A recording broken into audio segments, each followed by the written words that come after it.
Virtual Racing School was developed to provide support to the next generation of sim racers. No matter if you're a rookie or veteran or what car or track you'll be racing, our goal is to provide training every step of the way.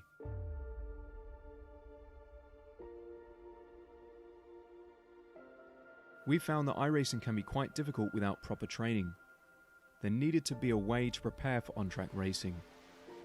With VRS, you can literally learn from the best sim racers in the world, including four-time NASCAR iRacing World Champion Ray Alfala.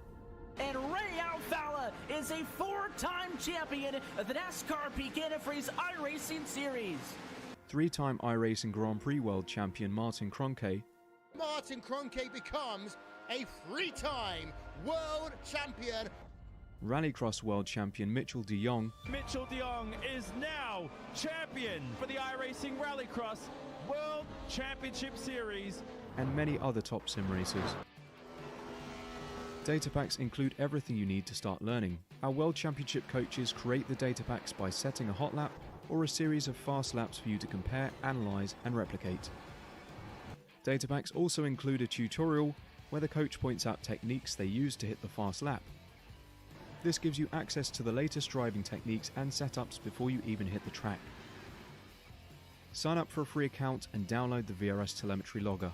With this application running seamlessly in the background, your laps automatically start syncing to the VRS website. From there, you can analyze and compare two laps of your choice, whether it's your data, the coaches, or your teammates. VRS will automatically target improvement opportunities so you can get up to speed even faster.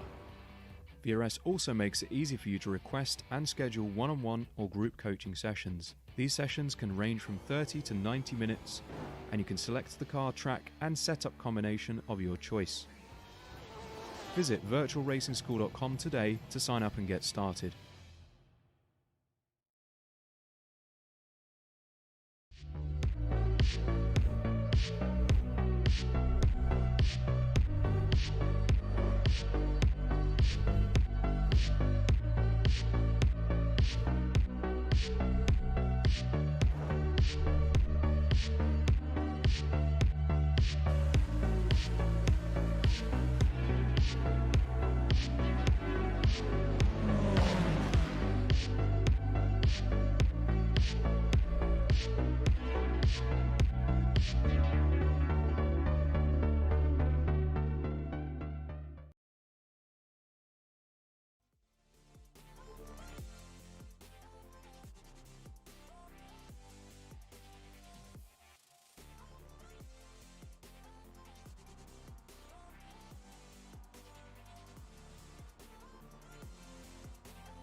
Good evening and welcome. You join us live on Apex Racing TV from Okayama in Japan for round 2 of the Apex Racing League Mazda Cup of what is certain to be a night of wheel-to-wheel action. I'm Tim Cox, sitting in for James Parfitt this week. We have Samula Kumo in the production booth, and now I'm joined by Andy Thompson. Andy, round 1 at Imola saw tons of action in all 3 races, and I'm certain tonight's going to be no different whatsoever. Where can we expect to see action on track tonight? Yeah, definitely. Round 1 was a good opener for Season 3, with obviously we saw Ferrari taking the first 3 wins of the 3 rounds. But certainly tonight's track, Okayama, a great classic for these cars. But, you know, places we're going to see the action. The first corner is always a hotbed of activity, you know, coming down top speed down the start-finish straight and trying to manage your braking point to get that first apex onto the first corner. So, you know, certainly from the standing start with the cars all in a big long line, I would expect to see some door rubbing certainly there, and then following on to Williams corners. The next one would be the hairpin at turn number 5 at the end of the long back straight. You know, that's always a classic for cars trying to get down the inside, and unfortunately 9 times out of 10 they normally get it wrong and end up going off wide at the hairpin. And then you have Redmond and Hobbs as well, the classic switchback of turns 8 and 9. So yeah, and you know, the last corner, turn 11, is going to be a vital one to get that really decent run onto the start finish straight, because the thing about these cars is you know, you got to try to make sure you keep the momentum going, because if you lose momentum in these MX-5s, then you will get caught by the pack behind. So momentum is key in these cars. So just to take you through the format for tonight before we show you the championship standings. So 10-minute open qualification, so all the drivers out on track. That's currently underway before we head to 3 15-minute races. Race 1 decided by the grid order from qualifying. Race 2 has the top 6 places reversed, and race 3 is the top 10 places reversed, obviously from the race results from the prior races. Now, obviously, Andy, you mentioned about Ferrari taking those race victories, all 3 races during the opening round at Imola. One thing to say, you can see out in front clearly at the top of the championship in Pro, followed by Giamantas, who's on 185 points, but Musumeci, the Italian, only just behind him on 179. Now we've also got the AMS as well. Now that had 3 different winners, Prada, Fowler and McMillan, but it's McMillan of those 3 drivers that is currently leading the championship coming into round 2, with Lewandowski not far behind him, only 11 points behind him on 153. But we've got Serino on 152, the Italian.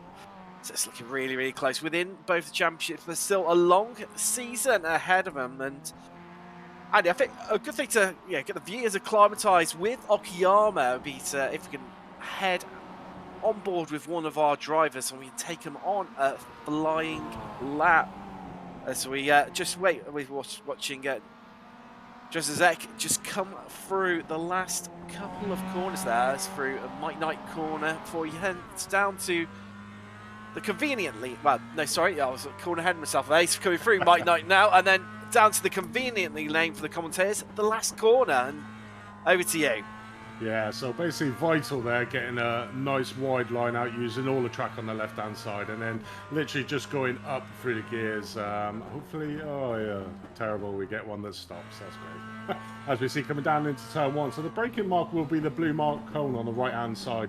What they're trying to do is clip this inside curb to use all of the exit on the outside, getting over to the right-hand side, coming around William corner to take this corner as deep as they can to open it out slightly, getting all the getting the right-hand wheels onto the dirt on the left, just clipping the inside, of course coming down into outward curve, real tight corner. Braking point, got to try and make sure you get the apex of this corner because it's vital to get the top speed coming down this back straight.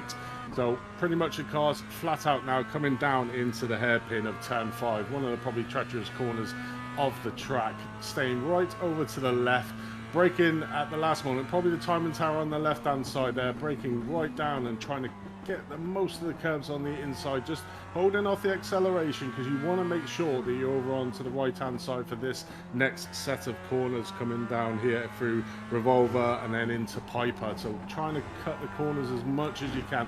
In these cars, obviously GT3 cars, you won't be able to take the grass, but these cars can take a little bit of grass on the outside. So coming down into Redmond turn 8, so a steep left-hander, then followed by Hobbs turn number 9. So really slow part of the track, but quite vital to make sure you keep the speed going. Then coming down into turn number 10, Mike Knight corner, you can pretty much take a lot of this curb on the inside, opens up the track, and then as we said before, turn 11, the last corner before start finish. Vital there to get a really good exit, like I said before, to get the maximum speed to get a decent lap. So that's pretty much a lap of Okayama there. Greatly done there by Roberto Ferrari. Not quite enough for him to improve. Actually went slower than his previous lap, 145.87 for Ferrari there, but you see just how tight it is at the top. Under 2 tenths covering our top 3, and it was the same in practice as well. It's at the sharp end of the grid. It's essentially Italy versus Poland, with Drazazek out in the lead at the moment. Fine margins, under 100th of a second is Ferrari on the second place and joining on the front row currently, but with 2 minutes to go, anything can happen. And the drivers, they've got two, depending on they are, they're going to be able to quite squeeze in a third lap, but definitely 2 more flying attempts. So I'm sure that order is definitely not settled yet. As we're watching Musumeci at the moment. Can he improve? He's currently 3rd. Just under 2 tenths behind current pole sitter Drazizek. Looking to improve, but he's I don't think he's on a fast lap. And actually, Andy, just looking at it, other than Ronald Moons there, I don't think there's really anyone improving too much at the moment. Just looking at the side of the screens.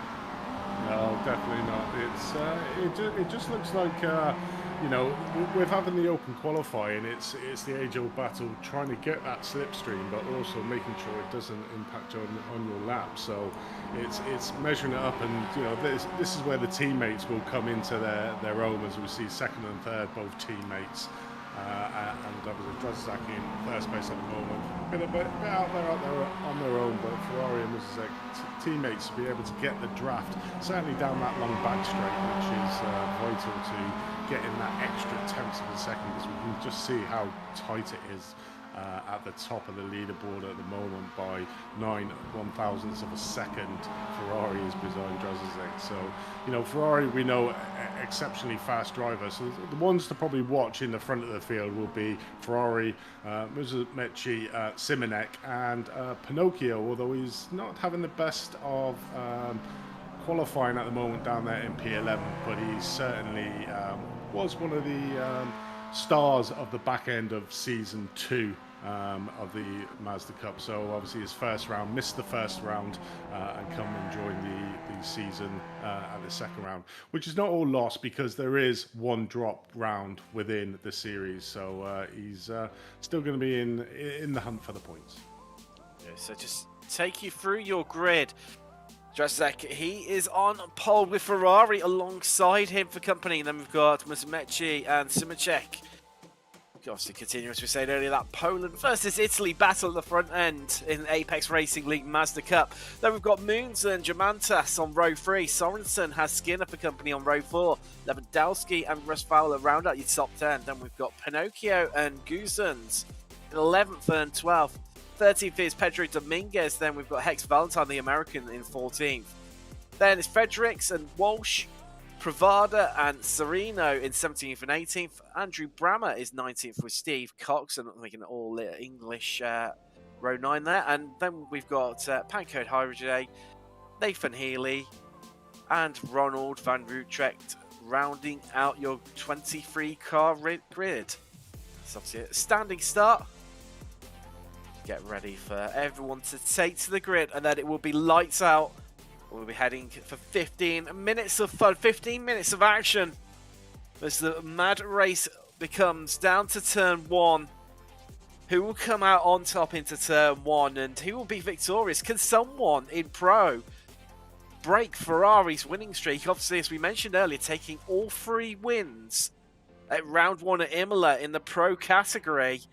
It'd be great to see if someone can displace him from that throne, or can he continue that strong vein of form that the Italian has? We will be finding out very, very shortly. So I think we're just waiting for a couple of more drivers just to take to the grid. Yes, Healy and Van Utrecht at the back. Yeah, pit lane starters tonight, actually, Tim, them too. There we go. That'll be wise. So we're just waiting for those 2 guys. And then here we go. The lights are starting to come on, and we get ready for round 2 at Okayama in the Apex Racing League Mazda Cup is go.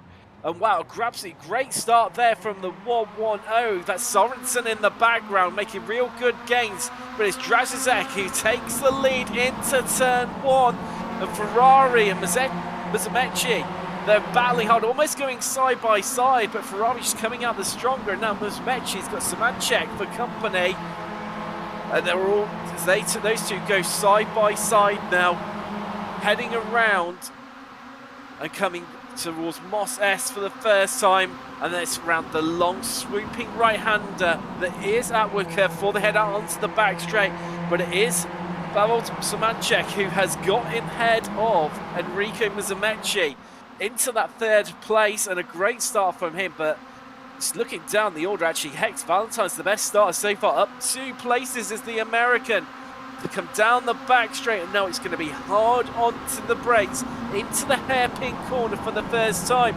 This is getting all a bit congested towards the rear, but everyone's made it through somehow. No contact from anyone as of yet. And that's into the double left-hander of Revolver and Piper corner. Pinocchio just having to hang it round the outside of Sorensen, and there's contact there. And that's Pinocchio, I think there. He's headed to the inside, but right up front now. Ferrari, he's on the attack of Drazacek. Can he get ahead? Who could come out victorious as they come round Hobbs' corner and then head down to Mike Knight? Ferrari, he's trying to line up Drazacek right now as he jinks left, jinks right, trying to make him look in his mirrors, trying to force a mistake from the pole. But somehow Drazacek comes out on top at the end of the first lap. Wow, Andy, what a great first lap so far. Yeah, I was just sitting back enjoying your commentating. It was very good. But yeah, so Drazacek doing a lot of defensive moves at the moment, trying to keep Ferrari behind, you know, not getting all his own way like he was in the first round, got out and then pretty much pulled a gap. So Drazacek doing a great job. And that's probably one of the things about this track. Yeah, you've got the long start-finish straights and the back straights. But other than that, you know, it is quite difficult to pass on this course, and to be able to play defensive on here is quite an easy track to do it. So as we see at the moment, looking from Simonek's car to the car in front of Ferrari and Drazacek for first and second place, you know, Drazacek's playing a very big defensive game at the moment as we're coming down here, the long back straight to turn 5 to the hairpin. Ferrari looks like he's alongside, but Drazacek has got that inside line. Now, if Ferrari can keep the... Nope, he just manages to tuck behind him, but undercuts in. So Drazacek went well wide into that corner, tried to brake a little bit too late into that corner and gave Ferrari the opening, and Ferrari now taking first place. So it'd be interesting to see if he can scamper away now from Drazacek, obviously, from this heavily defensive action. But Simonek, who's always been a fast driver and was Ferrari's main competitor in that first race, has now got to get past Drazacek, his fellow countryman, although different teams, to try and get a keep of Ferrari. So it's really opened the door for Simonek. He nearly managed to get the move done. So back to Lewandowski there. The Ukrainian, he's on the attack. Can he get up the inside? The answer is no, round the left corner. But he's now going to suck up into the slipstream of Pinocchio as they head across the start-finish line. For the second time, he's gone to the inside. Can he get that pink front-ended Ferrari up the inside? The answer is no, down into turn 1. And Pinocchio lives to fight another day, the Italian, but now can he extend that gap? Because this little group here, they are dropping back from Dan Skinner, who is up ahead of them in 7th place. He's around about 3 seconds up the road. And Lewandowski right now will be seeing that happening and not wanting to get past Pinocchio as soon as possible, ideally, to stay on the back of Skinner. So just a bit of action into the background. Fredericks having to take the outside line and run wide there, allowing Pravada to come through there. And it's getting tight all the way up and down through the field. There's a Jay Walsh attempting to go side by side there. That's with Steve Cox, who can come out victorious in the Battle of the Brits, down into the hairpin. Wow!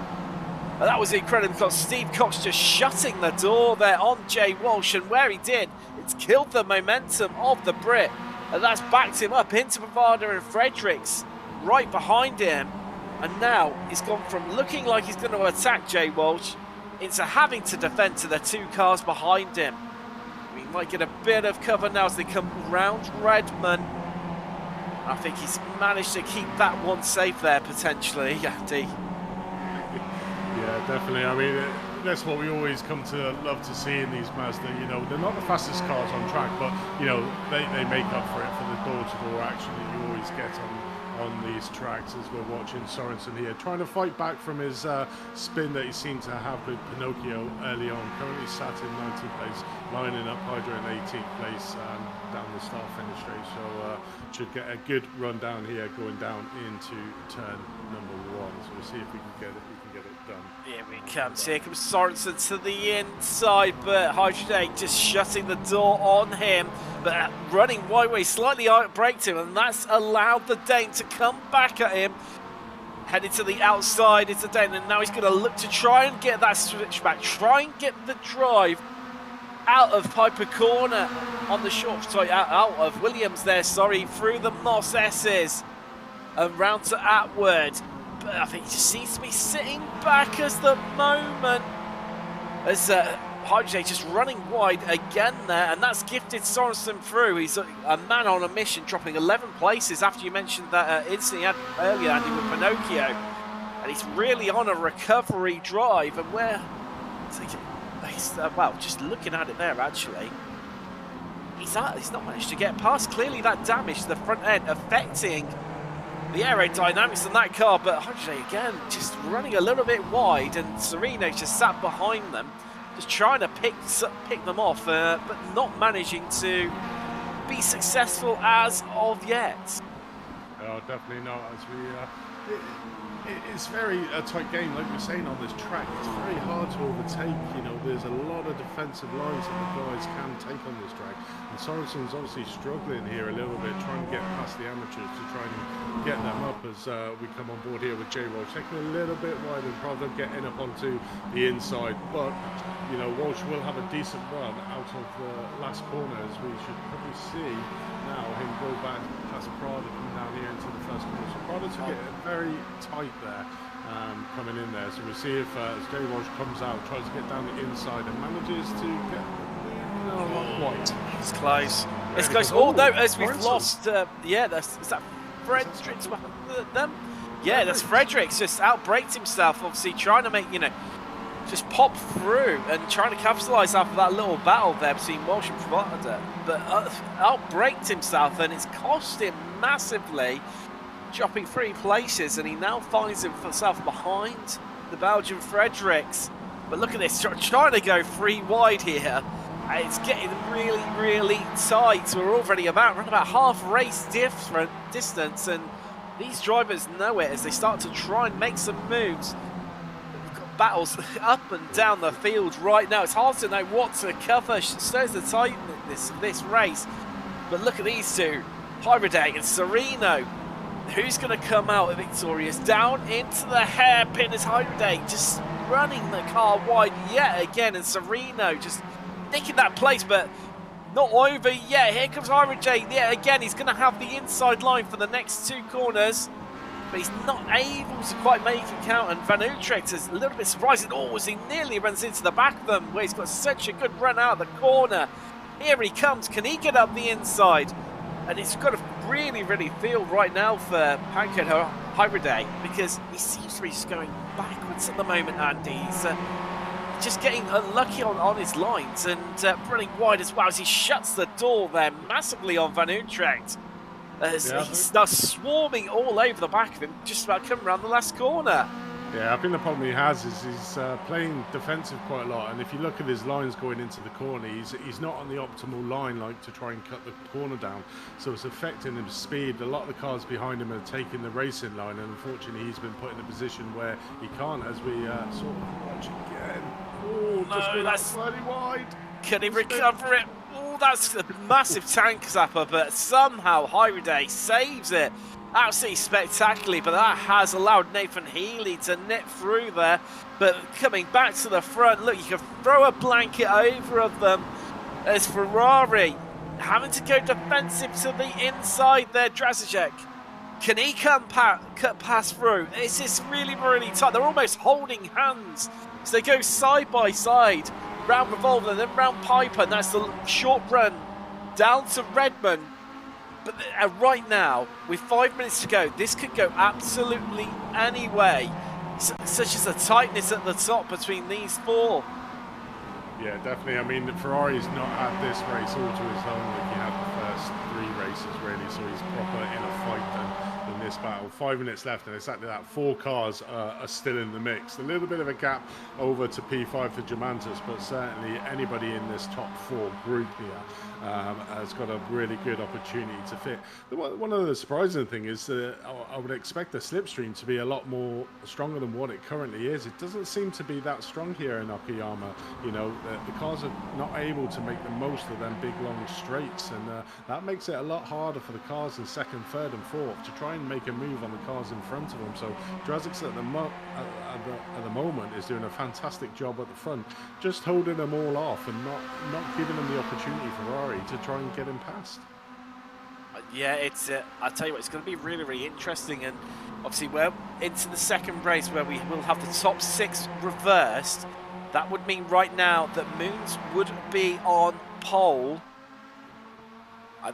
But all it takes, Andy, is just one little incident between this top 4 and for them to trip up over one another, and that could bring Jamantas, Moon and Skinner, that little group of 3 you can see in the background there, as here comes Ferrari up the inside. Can this be the move for the lead of the race?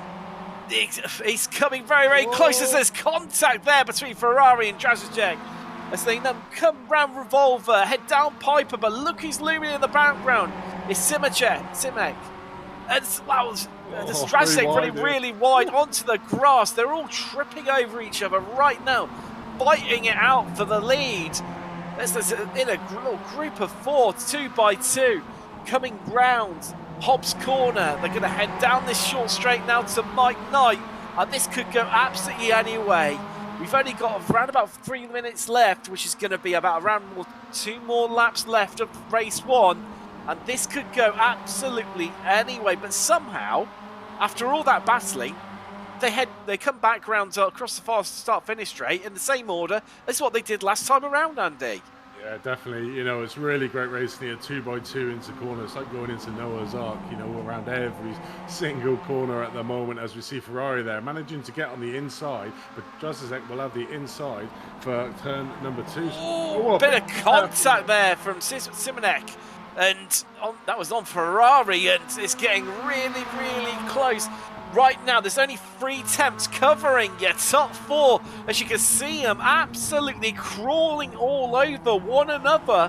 But while they're doing this, this is allowing the group behind of Jamantas, Moon and Skinner to close up. They're under 2 seconds behind. I don't think they're going to quite have long enough, with around about just under 2 minutes left of race 1. And this could go absolutely anyway, and we're right on board right now with Mizumechi, and he's at the best position in the house to watch this fight unfold for the victory in race 1. As you've got Drazic and Ferrari, you just can't seem to leave each other alone right now, side by side, through Revolver and Piper Corner, as they have been so many times so far tonight. But you've got Simonek right behind them, and here comes Mizumechi. Can he get it on the inside? He's going to be on the outside, coming round Hobbs Corner. Can he get the move done? Can he sneak onto the podium? But no, I think almost it's going to be the same as when it came round last time, as Drazic's got the inside line. But it's who's going to have the best drive off, as there's contact, and somehow Ferrari saves it and maintains the lead. As they head across the start-finish line, they're going to fan out 3 wide almost. And look, we said about that group behind catching up, and look now, coming on to, there it is, the last lap. They're going to be right on top of them. So what was a 4-way battle for the lead is now looking like potentially a 7-way battle. Yeah, this is going to go all the way to the line, the last lap now. You know, Ferrari's managed to get his nose in it, and Simonek has managed to get back Drazic, who's been pushed down to 3rd at the moment. So leading for the majority of this race, he's now finding himself on the last place of the podium, and got Mizumechi right behind him. And obviously don't count out Jamantas or Moon as well, because, you know, this 7-car battle that we've got now coming into the last lap for this race win is going to go right down to the wire. But at the moment, Ferrari's up front, Simonek in 2nd, Drazic in 3rd place, as we watch him come down the long straight here down into the hairpin. So this is going to be a vital corner. It'll be interesting to see what Ferrari does, if he tries to take the racing line or just covers off that inside line. So it looks like he's staying it nice and tight on the inside to make sure he gets that apex so he doesn't let anybody underneath him. Great move there, as we saw. So, and Simonek still managing to fight in really hard there, with Drazic in 3rd place, coming around here into the last inboard section of the Okayama, coming around to Redmond's at the moment. moment, turn number 8 and then into Hobbs. So be interesting to see. All Ferrari needs to do is make sure that he hits these apex, and he should have this race secured at the moment. But Simonek and Drazik will not give him an inch at the moment. He's pulling out a slight little advantage, and it doesn't really seem to be any change in positions at the moment as we come round the last couple of corners here into the last corner for the end of what has been an exceptional first race. Is it absolutely spectacular? It's worth just keep one eye on that battle in the background. Skinner versus Moons. Of course, that's for pole of the second race. Who's going to come out victorious in that one? It's Moons. Takes it just at the line. So he will have pole for race 2. Ferrari is a race winner to maintain that 100% record in the Apex Racing Academy, Apex Racing League Mazda Cup.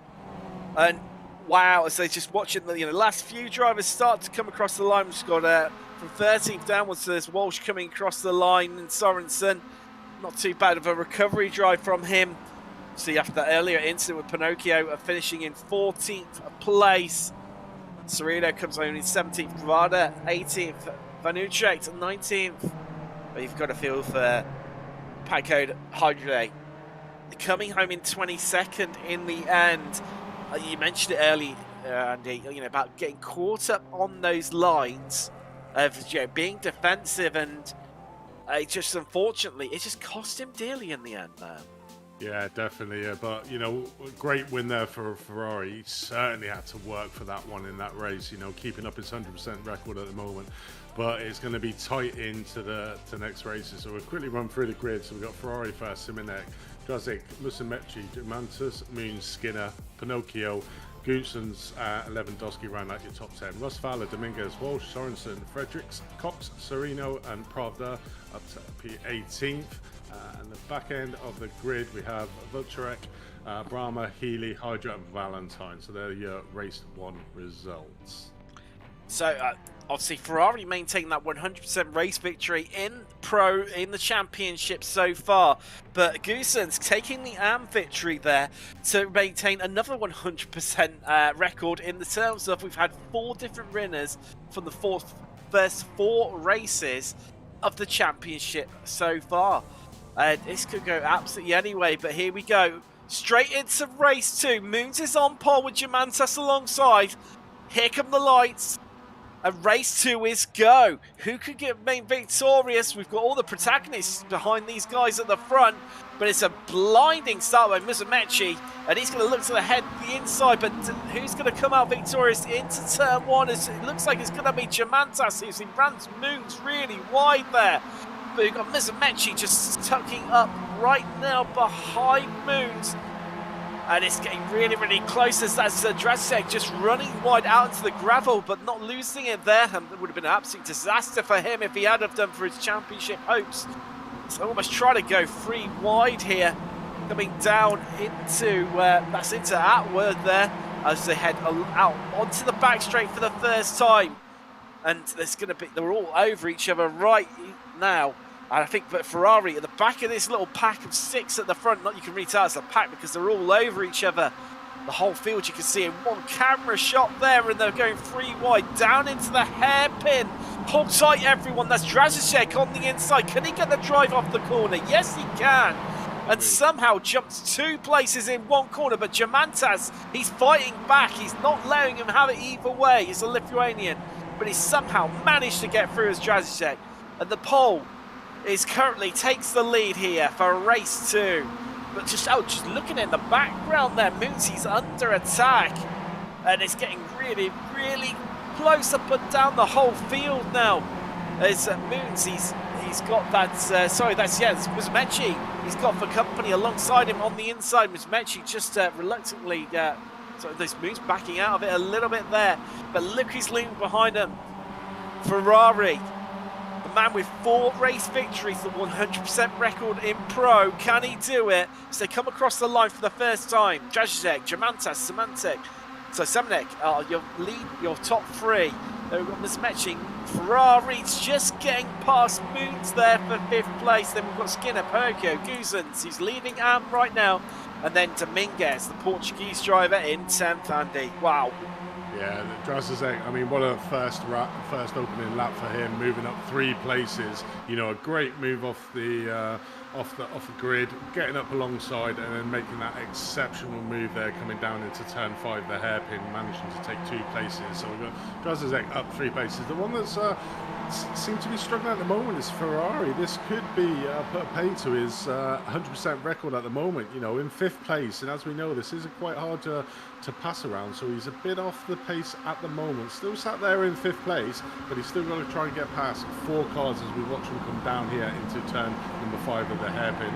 All in a nice neat line this time, no 3-4 abreast going around into the hairpin. So keep taking it easy after that first lap escapades there, but Drasazek is certainly seems to have got this track. It must be one of his favourites because he's doing exceptionally well here at the moment. Obviously second in race number 1, and obviously currently leading this race number 2 after an excellent opening lap to made himself up 3 places. But as we all know, you know, there's a big long train of cars just behind him, just waiting for that little mistake or that little avenue to be able to get in, and they will take it with both hands. So certainly not into this race. We've got 12 minutes left, so plenty of laps of MX5 entertainment to come. So we saw in race 1 Ferrari, he left it late.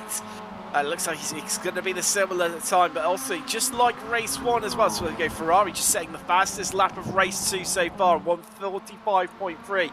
But for the battle for 6th and 7th is Moons versus Skinner yet again, but at the front it's getting really, really tight right now as Shamantis just having a battle there with Samanek, and but that's put him into the reaches now of Musumeci.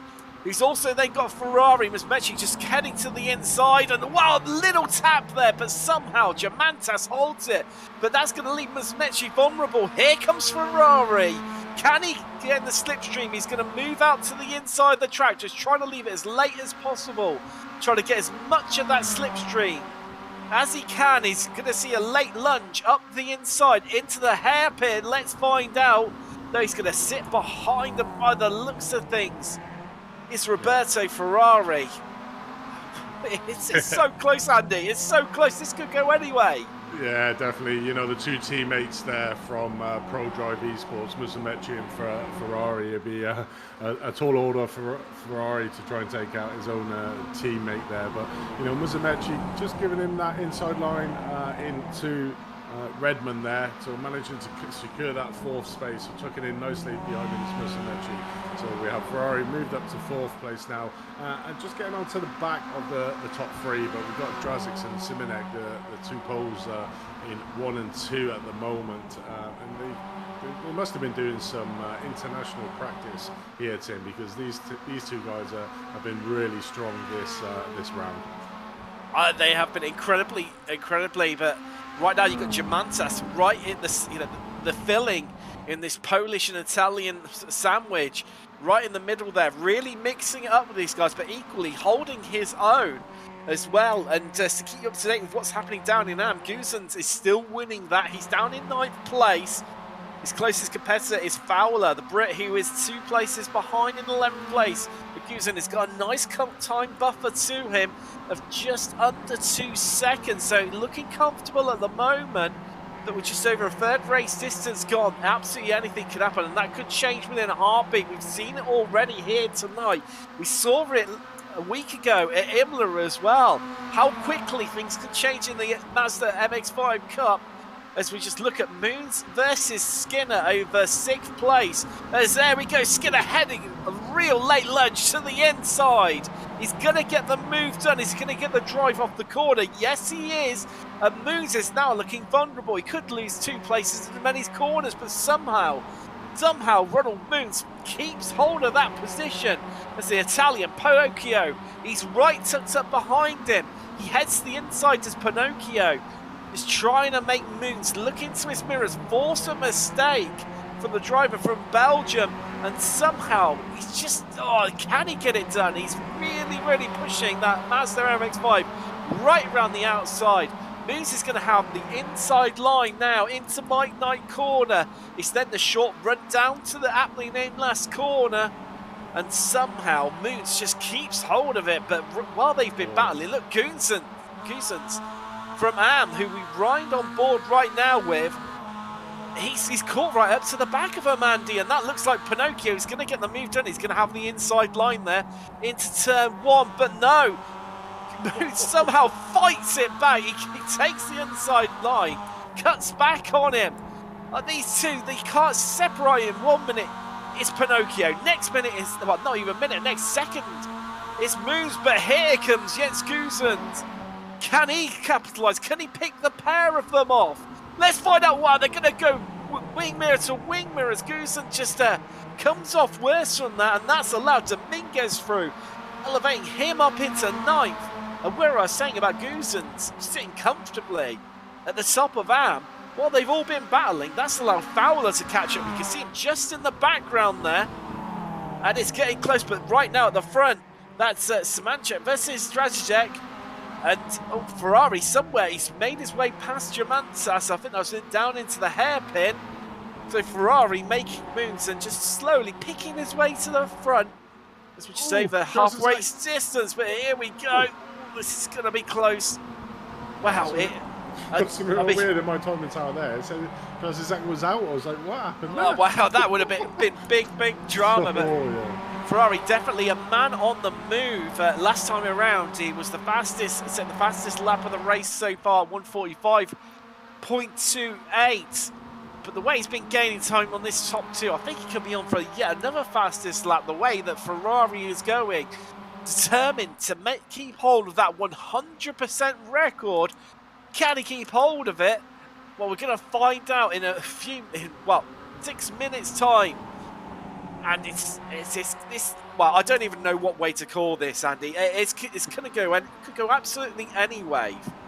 Yeah, definitely. Strasicek and Simanek have probably helped out Ferrari because they've been battling quite hard at the front, which has allowed Roberto Ferrari right onto the tail of Simanek there in second place, and you really don't want Ferrari to be on the back end of your car because he's an exceptionally fast driver and he will take any opportunity that he will get. So we're going to have a 3-car battle here. The first 3 pulling away slightly from Germantas, so I wonder if we had a slight issue with Germantas or the pace is just too hot for him at the moment. But certainly the top 3 at the moment, Strasicek, Simanek and Ferrari are pulling out as we watch them come down to the hairpin here. Strasicek defending heavily, and Ferrari trying to get around the outside of Simanek. He might have the inside now for turn number 6 at Revolver, so managing to get Simanek in 6, so he's going to have this inside line for these corners, which will give him the move coming down into Redmond into turn number 8. So great move there, Ferrari, to imagine picking the pocket really there at power of Simanek, as Simanek didn't really close the door, and that's what I was saying. If you've got Ferrari right on your tail, you need to make sure your lines are nailed down, or else he will take full advantage of any opportunity that you give him. We saw him leave it late in race 1, Ferrari, and he's doing it here again. He's got about 4.5 minutes left to mount a challenge on Strasicek, who is currently just over half a second up the road. But as we've seen, this could go, he's going to have the slipstream along the long back straight, which is just going to allow him to reel Strasicek in. But however, with Simanek so close behind, Ferrari's he's going to have his work cut out here, because not only is he going to have to mount a challenge on Strasicek, but also he's going to have to keep one eye into his mirrors of the other pole. Manek tucked up right behind him and looking to defend from him potentially, but it's still got around about 3 laps left now, so he will have chance even if he does lose a place. And just to keep you up to date with Am Guzens still leading that. He now just have a little bit of a buffer between himself and Fowler. Sorensen, the Dane, is in between them in 11th place. But here comes Ferrari. Is it going to be a lunge up the inside? No, it's not. It's just covering off Simanek. But, just in the background here, Musumeci up the inside of Germantas. And that getting him up into 4th place. Musumeci, we saw him in that 4-way battle for the lead. Obviously, he's just dropped up where he's been behind Germantas, but not being able to find a way past the Lithuanian. He's now managed to do it, but I don't think he's going to quite have enough time, Andy, to catch up with that top 3. No, definitely the top 3. A bit of deja vu from the first race. So, a bit of a spin there from Pedro Dominguez. coming out. It's had a big incident there, and that front end of that MX-5 is not looking healthy. Let's take a little look at what happened to the double lit yellow racing team driver. Has he had a little bit of an assistance, or has he got it onto the grass? There you go, onto the grass, evasive action from the car 269 of Jens Guzen. That could have really affected his aspirations in the AMA category. But it's taking it back up to this lead battle right now. Ferrari, he's just gradually, that gap is getting ever so closer, but can he get the move done?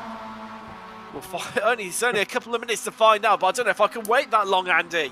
I know, Jazizek must be thinking, oh no, not again, you know, having Ferrari right behind him leading the race and getting sort of his pocket picked sort of on the last laps. I wonder if it's going to be a bit of deja vu here for him. He's gone defensive to the inside there, really. Jazizek just hugging that inside line, making Ferrari have all the work to do around the outside. They're going to go side by side into the hairpin, but this, if Ferrari can maintain it, is going to give him the inside line into Revolver and Piper, the double left-hander. Here he comes. Here comes Ferrari for the race lead. Can he get the move done?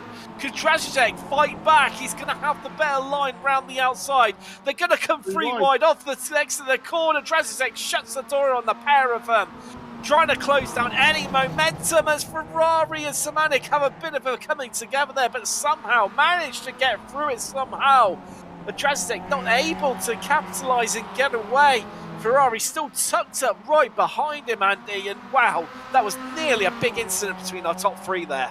Yeah, great driving from all three drivers to be a special awareness to make sure they didn't take each other out. But Dražicek defending for all his life's worth in this race number 2. He really wants that race win and to keep Ferrari behind him. But it's certainly going to be hard as we watch him come down here into turn number 1. Ferrari having a little look on the inside, but biding his time, I feel, for the back straight. I think his time will be the hairpin coming down the back straight into turn number 5. But right on the tail, just putting his car up on the inside on Williams in turn number 2 as they come down here, going down into Simonek getting way out wide, losing a little bit of momentum, but still managing to stick onto the back of these two. So these three are going to be battling all the way to the line now, and Dražicek just needs to see what he can do to hold off Ferrari, which is going to be a tall order. So I'd expect to see him heavily defensive on the right-hand side of the track, because if he gives a little sniff Ferrari, as we're seeing here, he gets his car down the inside. I think Ferrari's got this move done now, coming down into turn number 5 of the hairpin. This is his last chance. We are on the final lap. This is all or nothing now for these three drivers, putting everything on the line. Dražicek, he's caught, he's had to run wide. Ferrari snuck through. Can this be the move for the race win in race 2? Dražicek, he's under attack now. Samanek, can he sneak a place off him as well? But somehow Dražicek just holds on to it, and while those two were battling, it's just gifted Ferrari that tiny bit of breathing space that he needed, that he wanted, that he was so desperate for, to allow him to just get away ever so slightly as they come round now into the last 2 corners. Round my night, 1 corner left to go, the last corner, and Ferrari, all that takes now is just a clean exit. He's got it, and he's maintained his 100% record in this championship so far. Ferrari takes the race victory. Somehow, absolutely epic last lap from himself. Dražicek and Samanek in 3rd. Wow, and Guzen said looks like he's going to take AM. So that's both our race victors remaining the same from race 1 in Pro and AM, Andy. Wow. Wow. What a final lap here in the MX-5 Cup. Yeah, I mean, these are not the fastest cars that we have on show on Apex Racing TV, but I think they are one of the most entertaining to watch. You know, this car is a fixed setup, so there's no setup advantage or anything like that. It's purely down to driver's skill in these cars, you know, which makes it door-to-door racing. And as we've seen there, race 1 victory for Ferrari, race 2 victory for Ferrari, but he certainly didn't have it easy, and Dražicek, who finished obviously 3rd in the first race, 2nd there, is just wondering what he can do to hold off Roberto Ferrari from getting through. He's done him twice in the last 2 races on the last lap. So if you want to stay up to date with everything, we're just heading into a quick 5-minute warm. Let's just take you through the race results. So it's Ferrari, of course, third, Drasek second, Samanik third, rounding out the top three. Then we've got Mazda, the Italian, in fourth. Gimantas comes out fifth after starting on the front row of the grid. That's Skinner, the Englishman, is sixth. Pinocchio seventh. Ronald Moons, after starting on pole, is down to eighth. I think you'll be happy with that one. He'll be starting on the second row for race 2. Jens Guzens, victory in Am, 9th place overall. Thomas Sorensen, those two will be forming the front row for race 3, the final race of tonight, another 15-minute race. And that's playing into Jens Guzens' hands because he's going to have a big gap between 11th place and on the grid, Russ Fowler, an 11th place finisher in race 2. Lewandowski's 12th, Torino's 13th, Steve Cox is 14th, Fredericks 15th. Then we've got Walsh, Valentine, Van Utrecht for Varda, Brammer rounding out the top 20. Then we've got Nathan Healy's 21st, Panko Hyrides 22nd, and Pedro Dominguez off that earlier incident, tiring the car and recovering the car eventually, but finishing in 23rd. And if you want to stay up to date with everything that's happening here on Apex Racing TV, you can do so. You can follow us on Twitter, where we are at Apex Racing TV. Facebook is facebook.com/Apex Racing TV.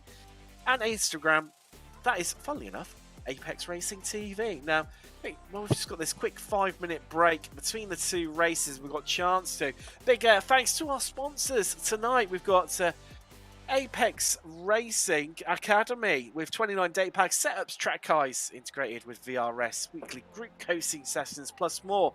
They're absolutely brilliant, guys. And then we've got Virtual Races School. If you're looking to improve your on-track performance with 50+ data packs for road and oval racing, setups, track guides, data analysis software, and one-on-one coaching, they're the place to go to. Then, of course, we've got SDK Gaming. We use them for our overlays on all of our broadcasts here on Apex Racing TV. But also, you can add live and virtual HUDs to iRacing, show timing towers like you've seen on the left-hand side of your screen all night. Relative boxes, and also fuel calculators, and much, much more. You can stream it to Twitch with the most complete overlay on iRacing and utilize it for broadcasting your leagues. And SDK Gaming is the software for you. And wow. So 10 places, as we mentioned, reverse grid. So 10th place will be starting on pole. What are your predictions? Ferrari, he's going to have his work cut out if he wants to maintain that 100% race victory, in the championship so far. Yeah, definitely. It's going to be a bit harder for it, but you can't look past Roberto Ferrari. You know, he's been absolutely dominant. Started 6th place in that race. Didn't really get into it until lap number 2, and then made his move and managed to get the race win. So, you know, you can't look past Roberto Ferrari for possibly getting that 100% record in the 3rd race victory tonight. But obviously, you know, we've seen some great fighting between himself and Rafael Jazax, who will be starting in 9th place, just in front of him. And we saw how well he got off to that race 2, managing to take 3 cars on sort of one corner. So it's certainly going to be an interesting battle coming into this race 3. But I'd expect to see the 3 protagonists up there at the front by the end of the race, but it's how they get up there and if they can avoid all the cars in front of them and make nice smooth overtaking passes. But we've got 15 minutes of action coming up, and I can't wait. If anything like the first 2 races, we're in for a real treat. Oh, definitely are. And I think you mentioned about the protagonists at the front 3. Obviously, Enrico Mismechi, he was in amongst that little battle in race 1. Obviously, just getting caught up behind. It was behind Gimantas a little bit and not able to make his way past, which just allowed that top 3 to go, gallop away. But Guzens, he's going to be starting on the front row of the grid in race 2. And obviously, I'm taking both race victories in Am so far tonight. And with Fowler starting in 11th place, his closest rival within Am, surely going into this final race, Guzens got to be favourite to make it 3 wins from 3 races tonight. Yeah, he's been exceptionally strong all night, managing to take the first and second race victory. So be certainly interesting to see if he can make it the trio of wins here at Okayama. But you know, if any of the other AMs behind him have anything to say, they'll try the best to try and get that race win. And I know Russ Fowler is a very competitive driver, so will try his best. And what it will do is it massively shake up the AM Championship, because the current AM leader, Damien McMullen, is not here tonight. I think he's sunning himself on some balcony looking at some boats, is the picture I've seen. So it's certainly going to mix it up here for the AM Championship come the end of this race. So just run you through your confirmed grid. Thomas Sorensen starts on pole with Jens Goosen alongside. Then we've got Moons and Pinocchio on the second row of the grid. Skinner and Jamantas on the third row. Mizmechi has Simonek, on the fourth row. Grajek and Ferrari. Wow, they're starting on the fifth row. It's going to be great to see how those guys get on. Whereas Fowler has Lewandowski for company on the sixth row. Then in 13th place, we have got Sereno, who's got Steve Cox for company. Then we've got Fredericks and Jay Walsh in 15th and 16th. Hex Valentine is 17th. Van Utrecht 18th. Vada, Brammer, Healy, Hajde and Dominguez round out your grid. And let's get ready. Race 3, the final race of the night. It is go. Who can be victorious? Can Ferrari and Goosens maintain that 100% victory? Let's find out, as Goosens getting a good start and just trying to take the battle at the front to Sorensen. But Sorensen looks like he's got a strong jump on them all, but just keep one eye in the background. That little battle that's going on. But here comes Jens Goosens. He's looking really, really strong. He's got Moons, this fellow countryman, tucked up behind him. But it's Zamenek, Mizmechi, Drazek and Ferrari. The two poles, the two Italians. We've seen it from them all night. They tucked up together once again. They're going to have to work with each other to come through the grid if they want to stand a chance of being victorious tonight as we head down the back straight. And they're still going to come hard onto the brakes, into the hairpin. Moon's just looking a bit vulnerable. Here comes Pinocchio. Can he make it two into one corner? He's going to have a go at Goosens as well.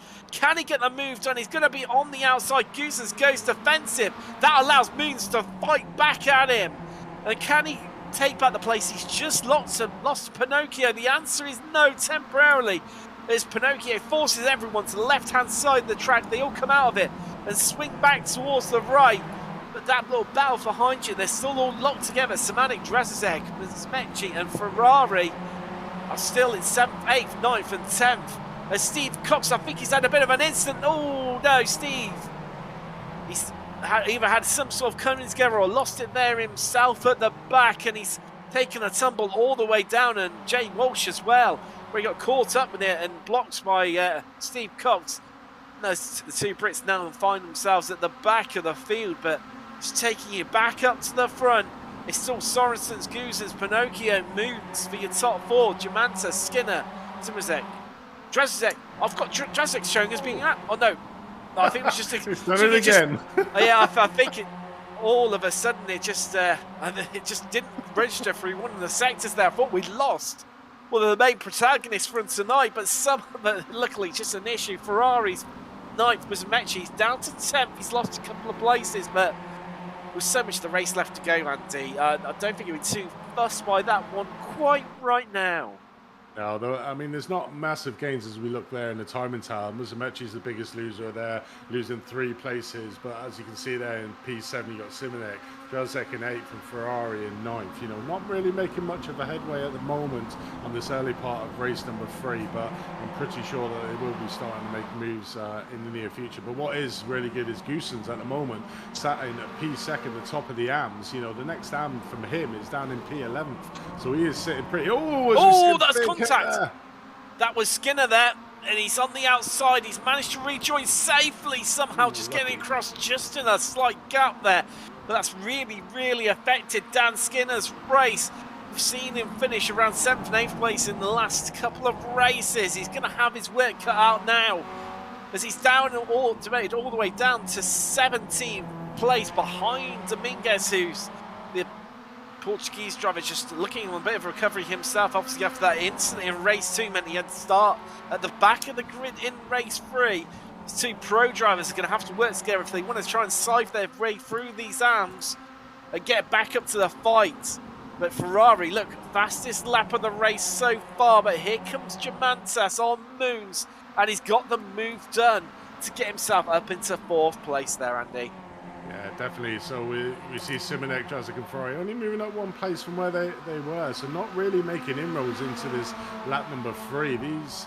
I think the thing that's probably hindering them is that all the cars in front of them, they're not really battling that much. They're all in a nice, neat line, so there's not a lot of time lost with the front runners, which is obviously making it a lot harder for the cars to try and get up. As we watch the 169 car, who's just going backwards. Yeah, he is. He's obviously where Simonek just got the run on him. It's left Moons vulnerable coming down the back straight, and he could be potentially using another place here. He's gone to the outside. He's been forced out by Dražicek, and it looks like he's going to lose that place to the Polish driver. Yet the heat is through, but look who's looming behind him. It's that man Ferrari, and he will not want Dražicek and Simonek to be getting away from him. No, because that's... Here he goes, up the inside, there you go, that's the move done. He is up into 7th. Moon, wow, he's lost 3 places within half a lap here. It's really struggling and being forced onto the wrong lines, which has cost him so dearly, Andy. Yeah, it's definitely, it's like I said the mate at the start of the broadcast, is the main thing about these cars is trying to not lose that momentum, as we saw there by Moons. You know, lost the momentum coming out of Atwood Curve and basically lost 3 places because he just didn't have the speed of the rest of the cars coming down there. And that's the vital thing about these cars, is to maintaining that speed. You come offline, you're just going to lose position. Certainly with these cars at the moment in one big long line, you come offline from that racing line, you're going to be passed by a big raft of cars, as we saw there that happened to Moon. But at the moment, you know, they're making steady progress. Simonek, Jazik and Ferrari, they're slowly getting up there, but you know, we've got only 9 minutes left of this race. They've got a lot of work to do to try and get at the front end of the field. So Sorensen, Pinocchio and Goossens at the moment doing a fantastic job at the front of the grid, just pushing the pace along and not really slowing up to let these cars come back into the frame. You're saying about being tight and losing places quickly. Our top 10. Sorry, our top... Oh, there we go. That's up the inside for Pinocchio for the lead. He's got it past Sorensen. He's going to have to second, or is he? He's fighting back right now through the Volvo as they head down to Piper, but no. Pinocchio's got it done. And, yeah, Andy, our top 9 covered by just over, a fraction over 2 seconds. It is so wow! Germantas nearly getting... just forcing Sorensen wide there, nearly heading into the back of Pinocchio, but somehow they just managed to avoid one another, and it's getting close. It's getting really, really tight now. We're just coming up to half race distance, and we're going to have to see. Oh, Kuzas, he's lost a lot of places there. He's tumbled all the way down to 9th in that little melee. Yeah, I wonder if obviously got pushed offline like what happened to Moons and just lost the speed of the car, and because everyone's going so quick in this 3rd race, he went from literally the top of the field into P3 down, all the way down to currently in P9, so he's getting back into the clutch. There's still a little bit of a gap between himself and Fowler there in 10th, but still leading the AM category. But I mean, you can see on screen now that the cars are starting to trip over each other and starting to fight, which will bring the 3 main protagonists, Simonek, Jazik and Ferrari. Oh, no! That's Germantas. He got tagged there by Simonek, I think that was, and that sent him round, and he has been demoted to the back of this section, behind this little group, behind Goossens. He's down to 9th after getting tagged there. And you've only just said about them all tripping up over one another, and it has happened, and it's cost Germantas dearly. As here comes that's Simonek on Ferrari, who somehow in the melee of this has found himself all the way up in, well, he's just down, slightly down to 4th, or is he? He's really, really battling hard here with the pole Simonek. But look, here comes Dražicek. He's going to head the inside line. And Ferrari, after suddenly finding himself all the way up in 3rd place, is now just dropping a couple of places as he fights hard now with Drasek, but it looks like he's going to keep hold of that 4th place for now. But wow, it's just, this is constantly evolving here. In what was the top 9, we're down to about a top 7 now, but while all these guys are tripling over one another, Pinocchio has got away at the front, so has Sorensen a bit as well to an extent. Right on board with Pavel Semnek. That's Jamantis on the left-hand side of us. Oh, there we go. There's the contact. Round goes Jamantis. It was well saved from him. It's not to collect anyone else, but also they didn't lose too much time there. It's a great save from him, Andy. Yeah, it definitely was. But, you know, this is where I'm usually used to seeing Pinocchio. Obviously, he had a terrible qualifying in the first race, which put him down the back end of the grid. You know, managing to get up on the reverse grid. And this is where I'm used to seeing Pinocchio at the front of the grid fighting out. And, you know, he will defend for all his life's worth in this race. So don't expect to have any easy passes, Simonek and Ferrari, when you've got Pinocchio in front of you. And he will fight back to 2-4 now. You know, as we've, if anybody's been watching season 2, will know obviously Pinocchio's escapades in the latter half of the races. We watch Ferrari and Simonek still battling out there. Ferrari getting down the inside, managing to get 3rd place back off Simonek, but Simonek's got that inside line, just pushing his car up, and then we're going to have a bit of deja vu from the previous lap with Simonek on the inside and Ferrari on the outside. So a bit of a cleaner line at the moment. Ferrari's got a better run, but Simonek still has that inside line, the vital inside line coming to the back. But Ferrari goes out. Oh no, it gets turned around. This could be the end of Ferrari's 100% race victory record in the championship so far, as he's having to wait for the cars to come through. He's tumbled all the way down to 15th. Let's take another look at exactly how that unfolded. It was getting messy. You've got Simonek and Ferrari, then Drasek and Mizmeski behind them, and just, well, they all got a bit too close for another. Rubbed doors with Pavel Semnek, and that was it. It just sent him into a spin, and that was Roberto Ferrari. I mean, surely, we've only got 4 minutes left now. I mean, he's an epic driver, but this is not even someone like him, but a complete and a catastrophe at the front. Especially with that damage he's carrying there. I think that's the end of his 100% victory record in the championship so far, Andy. That's got to be over.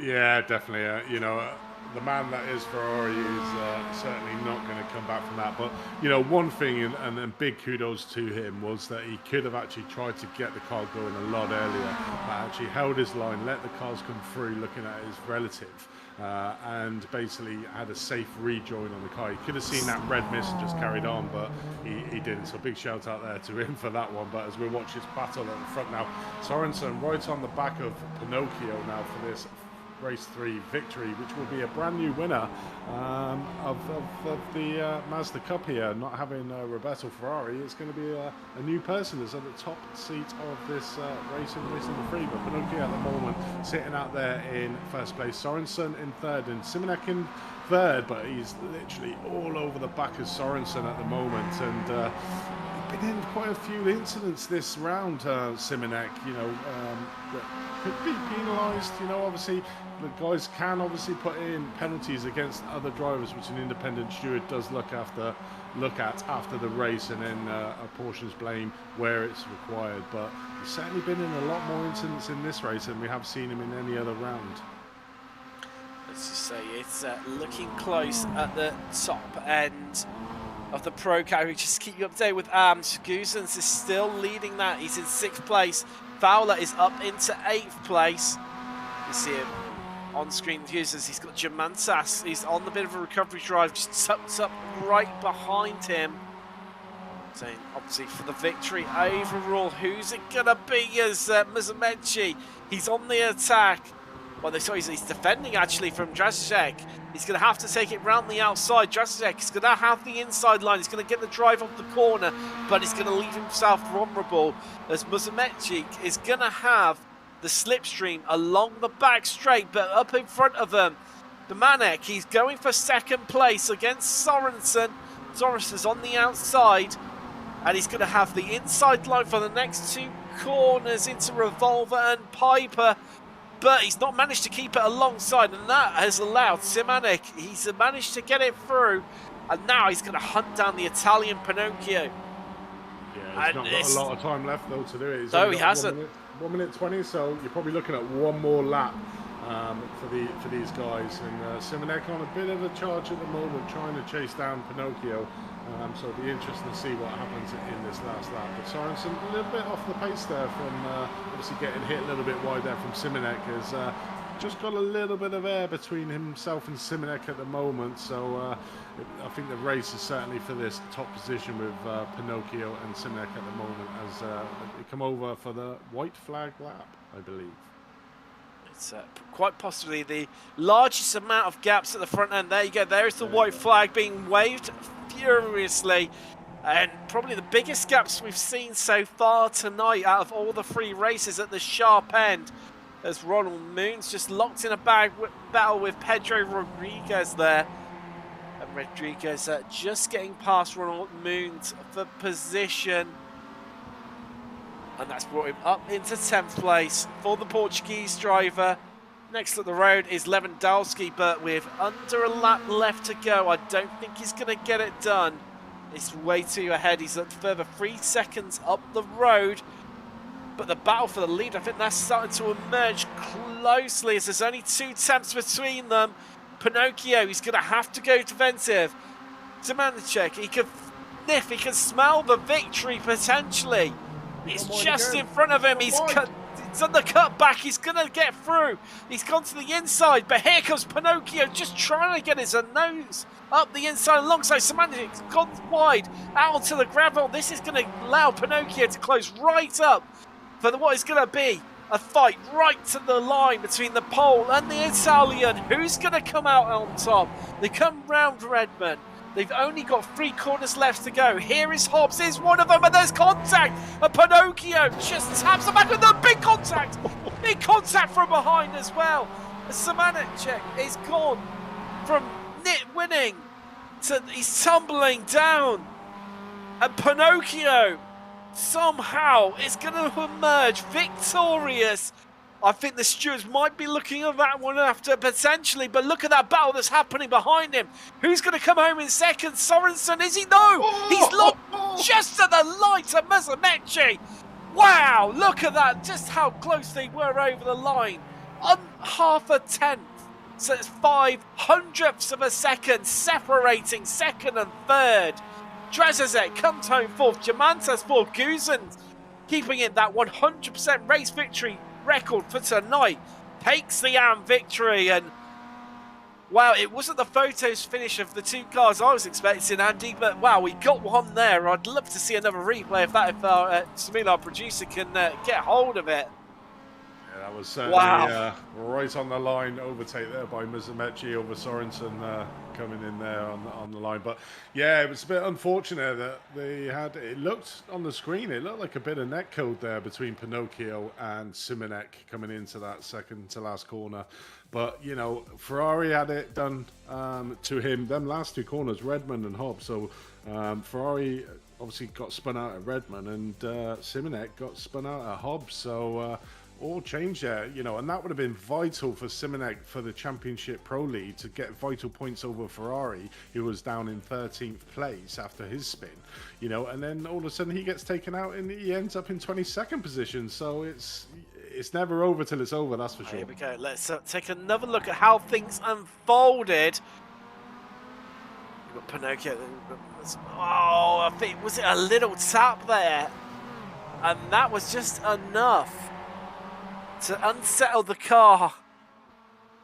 And that gave Pinocchio the victory. Simonek, he's going to be absolutely fuming inside the cockpit of that Mazda MX-5. But yeah, here we go. We've got the race to the line. Sorensen was in second. He looked in a healthy advantage. But somehow, look at the run Mizumechi had, and he just bumped him over the line. Got his elbows out. And by the finest of margins, took the second place on the podium. And wow, right now, Thomas Sorensen, the Dane, has got to be absolutely gutted by that one, Andy.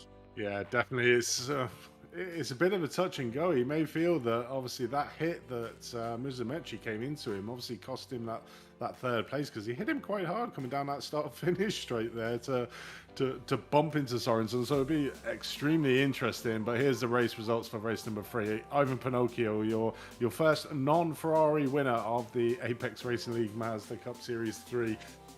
Enrico Musumeci there coming in second place, and Thomas Sorensen rounding out your podium positions. Rafael Jacek manages to stay out of trouble and stays in 4th place. Ario Germantis in 5th. James Goossens, top of the AMS, are winning all 3 amateur races tonight in 6th place. Russ Fowler, hot on his tail. I think he's probably had 3 second places there. Victor Lewandowski in 8th place. Pedro Dominguez and Dan Skinner round out your top 10. Then we have Ronald Moons, Simeon Saranso, Roberto Ferrari after his spin there with, I forgot who it was now. It was Simonek going down into P14. Ronald Vantrack in 14th. Nathan Healy, Prustapava, Steve Cox, Andrew Brahm, East Frederick, Panico Hauja, Jay Walsh, and then we have Paul Simic 1 lap down, and Hex Valentine plus 6 laps down. So unfortunately doesn't score in that last race, but wow, what a 3 races we've had. It's been absolutely wow. I'm just left speechless. Absolutely spectacular. And I've got to, well, I'm happy I've been able to stand in for James Parfit today, because wow, what an absolute race to comment on. And I know he'll be gutted from looking back at this one that he's had to miss out on it. But right now we've been joined on the commentary box by Hex Valentine, and hello to you. And yeah, how not probably the race that you were hoping for necessarily today. No, I'm 6 for 6 on getting collected, man. My car is a magnet at this point. Yeah, it did. It seemed to be that way. Just not having the rub of the green and the luck tonight. And yeah, I mean, if were you feeling confident coming into tonight's race at Okayama? I felt great. You know, I ran 146 in quali. Had plenty of top 10 opportunities, but you know, Clown Shoes Racing took me out. You know, there's a time and a place to be aggressive, right? We're week 2 of this series. You know, it's not like we're fighting for championship points. There's way too many times I've seen just people shoving their nose in way too aggressively. I mean, look what happened to the leaders, right? You know, people shoving their nose in way too aggressively, people getting spun out, and races are being taken out. There are times where you have to pick and choose your battles. I got wrecked by the same dude twice on that last series. I don't know if you guys could go back to where I was. I think it was lap 3. I got wrecked by Fredrickson once, and then again the 3rd time round, the next lap. You know, it's just times where you have to go. We're already like dead blast in the pack. Maybe now would not be the time to super run aggressively and use my Mazda as a makeshift ramp, you know? Yeah, it's been definitely not the most luckiest day at the office for yourself. I mean, just looking ahead to Mount Panorama next week, how are you feeling going into that one? Well, I'm definitely going to install reinforced bumpers, going to put some metal on the side of my car, absolutely. Probably just going to dump the cage and just go full shell coverage. But in all seriousness, I'm feeling really, really confident about Mount Panorama. I just hope that drivers look at this race, because there were more incidents this week than there were last week, and that's not good. It is not something that we should be looking forward as a community, as a league going forward. We should be taking our time looking for the right moves and when to make the correct passes, not shoving your nose in every situation that you can like see a gap. You know, you're not going to lose an entire race because you didn't take the one gap at lap 2. You know, it's a long con, you know, it's a long haul. Anything can happen. You don't know, leader might spin out in the grass. Well, exactly. You know, this obviously, you know, and equally with having 3 races in the night, you know, it's not always over after race 1. And yeah, I think it's going to be, you know, like you say, drivers have to be a little bit careful. Obviously, with Mount Panorama coming across the top of the mountain, it's notoriously tricky and tight there, especially you start to head down the mountain. So, but then at least there is only one line available through there. So, hopefully, you'll have a more luckier race next week, hopefully, for yourself. Yeah, hopefully. On the bright side, it's never a boring moment for you guys. We got accidents no. every lap here. It's, I tell you what, we've had some absolutely spectacular racing and drama, and it's been an absolutely epic night for the viewers at home. I appreciate it. It's not been the most of best of nights for yourself, but yes, it's, for the neutral, it's been an interesting race. Thanks. If you've got anyone you'd like to give a shout out to at all or anything. I'd like to give a shout out to my folks and friends watching this from home. Sorry you didn't see me get to perform at the best of my abilities. Shout out to Lead Paw Racing.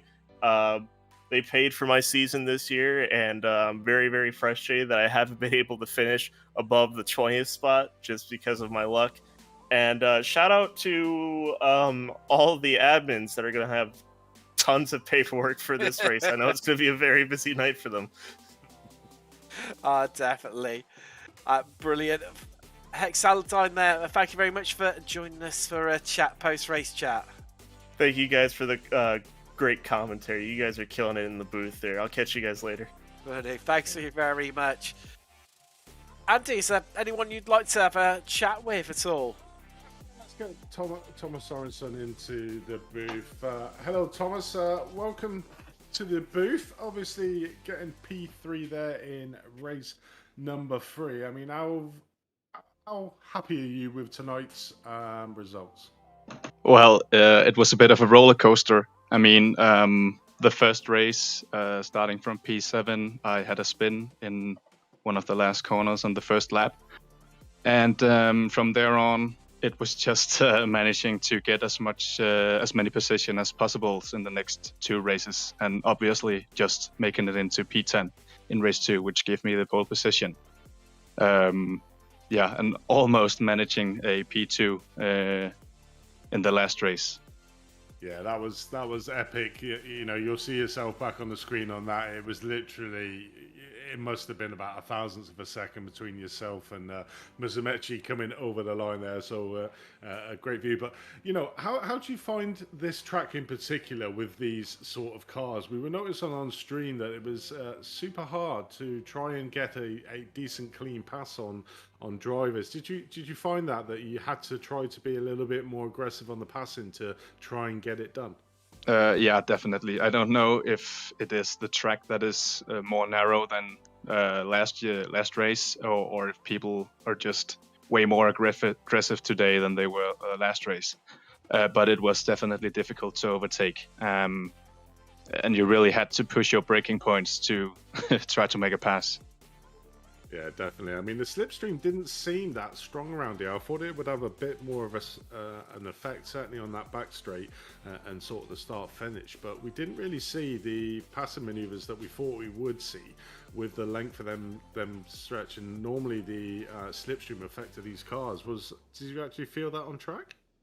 Well, yeah, I raced this track in the Formula V series. And in the Formula V, the slipstream is way bigger than it is in these cars somehow. I don't know why. And I actually thought the slipstream would be, like way bigger than it was.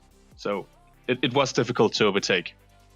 Yeah, definitely. I think that's the thing that a lot of drivers are saying is it's quite hard to try and overtake. I mean, we've got Mount Panama next, which obviously is another notoriously hard track in Oz. How are you looking forward to that one? I'm not really looking forward to it at all. It's definitely not my favorite track. I find it very hard. I mean, there are so many difficult corners around there. So I'm gonna practice a lot. That's for sure. Yeah, definitely. I mean, it's not my favorite track, but I think it's very much a Marmite track with the drivers. But, you know, good luck, and hopefully you keep your steady progression as you're showing on screen in the first opening 2 rounds. So before we let you go, is there anybody you'd like to give a shout out to, Thomas? I want to give a huge shout out to my team, CTS, and our main sponsor, Quickly Turner. And of course, you guys, making a great setup, and I really like the stream. So thank you guys as well. Yeah, not a problem. Well, thanks for joining us, Thomas, in the commentary booth, and good luck in your favourite track next week, Mount Panama. Thank you. There's Thomas Sorensen there, finishing third on the line to Eriko Musumeci in that last race 3. But overall, sounding quite positive of his night's escapades in the 3 races that we've had, Tim. Yeah, definitely. I think probably got time for one more. Joined by Ronald Moons now, finished 11th in race 3. And Ronald, how was your review this evening? It seemed like a little bit of a mixed bag for yourself. Good evening, everyone. Yeah, and thank you for starting with my worst result this evening. 11th place, yeah. I don't know what happened. I went into a gap side by side with someone, and suddenly it all stopped. I had no yellow flag, no warning, and it just banged into, slammed into somebody else, and yeah, the engine was gone. So I dropped back to 11th place in the last race. But I really had great fun on this track, especially the first 2 races. There was some door banging now and then, but all fairly in a fair way, actually. Nothing really out of line. So yeah, the racing is so much fun in these cars. I always say, sometimes I hear people say, oh, I don't want to race a Mazda because it's boring. I mean, if you're a racer, you have to race a Mazda. This is so much fun. Definitely, and it's a shame really because it's seen as a car that people just view it as something you get through rookies and then never touch again. But they do invoke some brilliant racing, and just to mention what you were saying about a bit of door banging, and from where we've spoken to a couple of the other drivers earlier, did you really feel that you had to almost get your elbows out tonight to get passing moves done, because they were saying that it's been quite challenging to get overtakes done round Okayama? Yeah, it definitely is a difficult track to overtake, but you don't have to squeeze your car into every gap. No, that definitely not. Like I said, nothing out of line. It's just like you go side by side into the corner, somebody goes a little bit wide, the car has a little bit of understeer and goes wide, and then you touch, but it's nothing. I mean, with the field, especially up front, the racing is so great, and yes, sometimes accidents happen, but everybody is really doing a great job of trying to keep it as clean as possible. So it's really fun to race in this league. So yeah. So with Bathurst next week, how are you feeling looking into that one? It's always a little bit of a Marmite track, I tend to find. People absolutely love it or hate it. What side of the fence do you sit on, Ronald? I love it.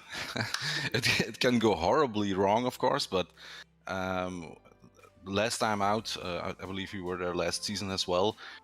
Yeah, it was amazing going down the hill with a line of like 4 or 5 cars. It's just amazing. Of course, it's the first car spins, then it's all mayhem. But I'm very confident with this crowd that it's possible to have some excellent racing on the Mount Panorama. Definitely, and I think it's definitely going to be an interesting race to watch, especially with the long drag down through the chase down to the chicane, and it's and also up the hill as well, up into turn 2. It's going to be some spicy racing, shall we say? And there anyone you want to say thank you, or any shout outs you want to give to Ronald at all?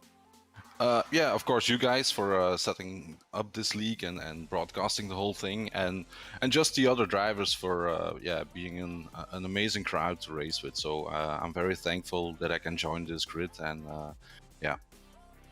Brilliant. Lovely. Thank you very much. That's Ronald Moons from Resolve Racing. Goodbye, guys. Goodbye. There we go. And Andy, I think who else have we got to chat to?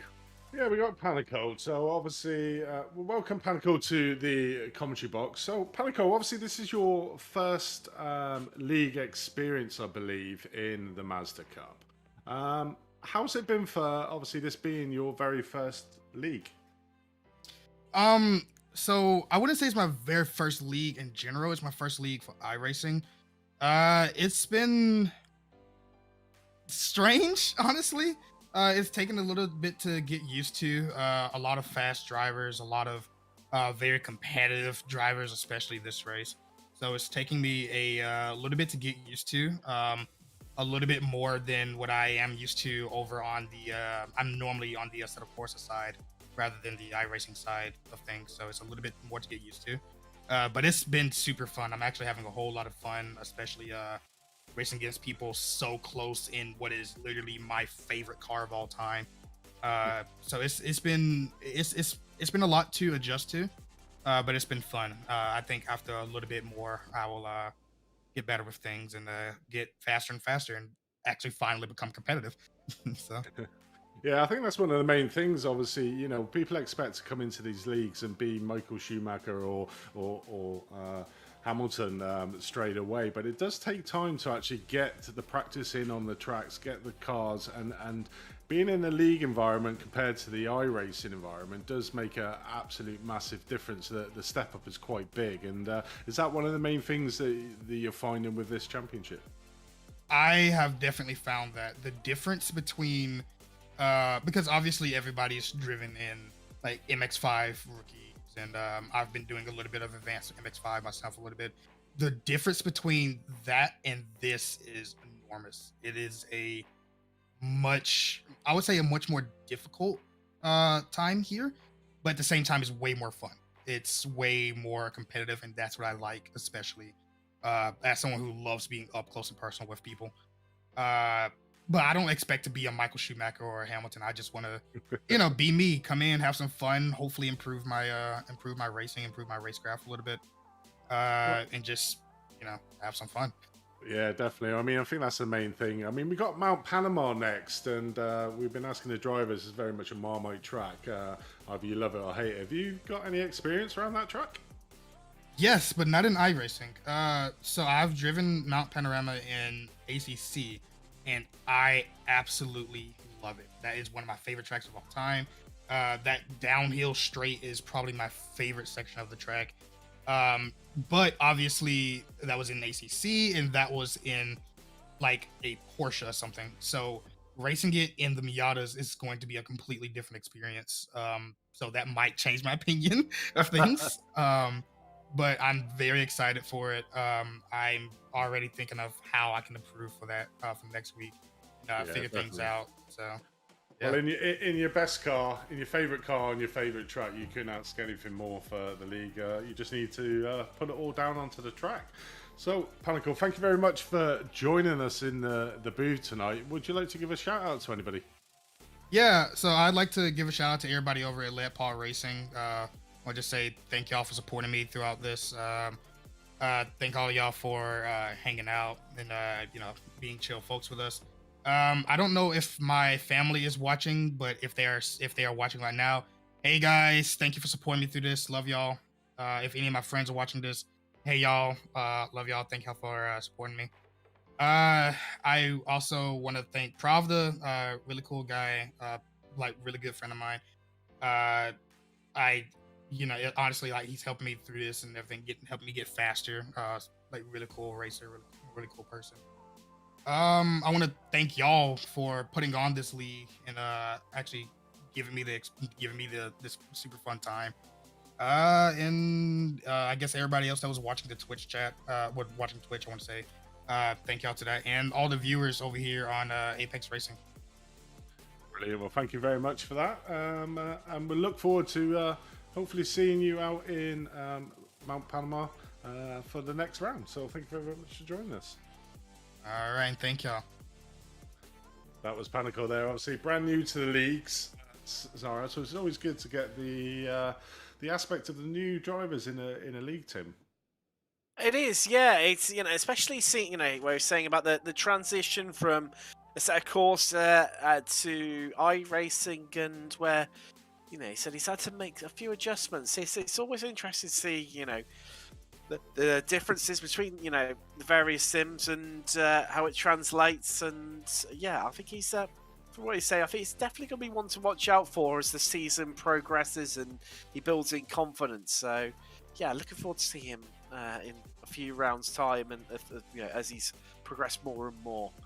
And wow, I mean, what an evening, Andy! Absolutely full to the brim with drama, excitement, action. Mazda's yet again not failing to disappoint.